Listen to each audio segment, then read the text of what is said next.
তানজানিয়ায় একটি যাত্রীবাহী উড়োজাহাজ হ্রদে পড়ে বিধ্বস্তের ঘটনায় অন্তত ১৯ জন নিহত হয়েছে। এরই মধ্যে ২৬ জনকে জীবিত উদ্ধার করা হয়েছে।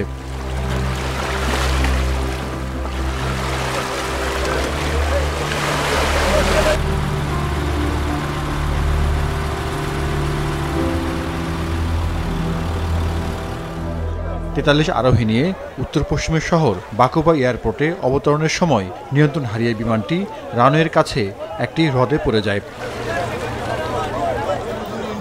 দেশটির সবচেয়ে বড় শহর দার এস সালাম থেকে বাকুবায় যাচ্ছিল প্রিসিশন এয়ারের উড়োজাহাজটি।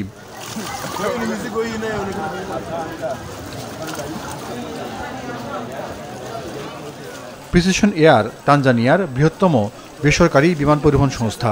এতে কেনিয়া এয়ারওয়েজেরও বিনিয়োগ রয়েছে।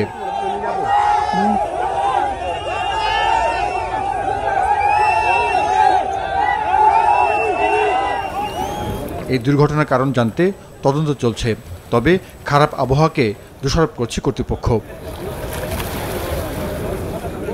উড়োজাহাজ বিধ্বস্ত হয়ে হতাহতের ঘটনায় শোক প্রকাশ করেছেন প্রেসিডেন্ট সামিয়া সুলুহু।